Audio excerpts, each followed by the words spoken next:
be alone. Kung ikaw nanonood ngayon na introvert ka tapos walang nangyayaring maganda sa'yo, like for example, relationship, no?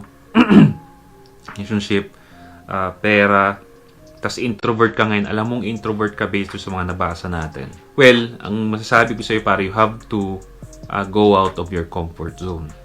Okay? Lagi ko sinasabi rito, kung walang nangyari sa sitwasyon mo ngayon, kailangan may magbago Okay? Kailangan may magbago. So, kung introvert ka ngayon, I think you have to practice things that extrovert do. Okay? Like going out. Sanayin mo na mag-hangout sa maraming tao. Okay? Voice out your opinion. Diba? Malay mo, maging successful ka. Pero wag mo kakalimutan yung roots mo. Okay? Kasi, alam mo para sa akin ba, based sa mga nabasa natin, mas malakas yung pagiging introvert No? Pero